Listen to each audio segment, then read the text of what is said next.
Are you a brand new real estate agent and you have $500 and you're wanting to know what you should spend that money on to do your first deal? On today's video, I'm gonna break down the 2 things I think you should spend that money on to be able to get your first deal in real estate.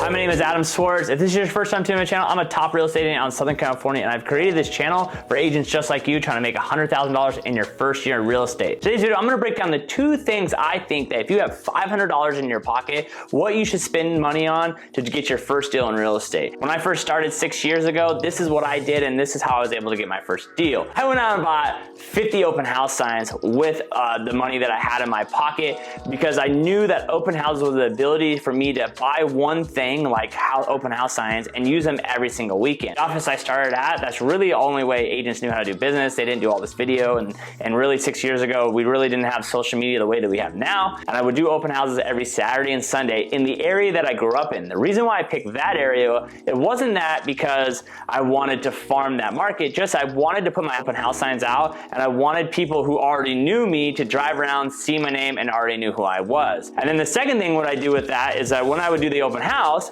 it would give me content to post on my Facebook and Instagram. So if no one even showed up, none of my followers even knew that no one showed up at those open houses, I would just promote that it was a great open house and all these great things, so people saw that it was working. So that'd be the first thing I would go out and buy. So first $500 that I would take from that money is go buy open house signs, so you can work open houses honestly every single day. If you're not showing houses and you're not doing any type of prospecting, go work a 2-hour open house every single day, especially around schools and when schools are going in and out. So when you're showing an open house, maybe a mom or dad comes through that want to move closer to the school. Second thing I would buy is, I would say like a CANVA account, but there's a lot of people out there that have already created CANVA templates for real estate agents, buy, sell, questionnaire, things like that. I think I bought one for like 40 bucks. That is gonna save you so much time when it comes to creating content on your social media, and it'll make you look super professional.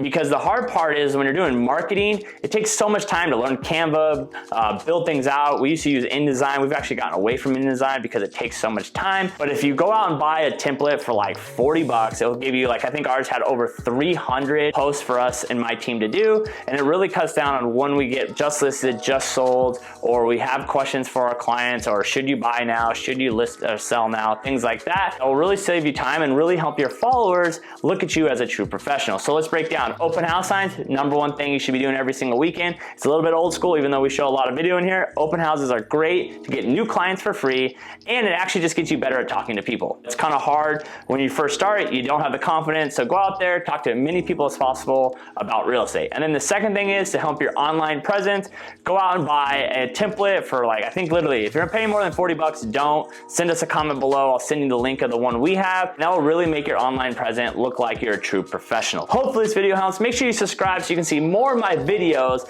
to help you make $100,000 in your first year in real estate.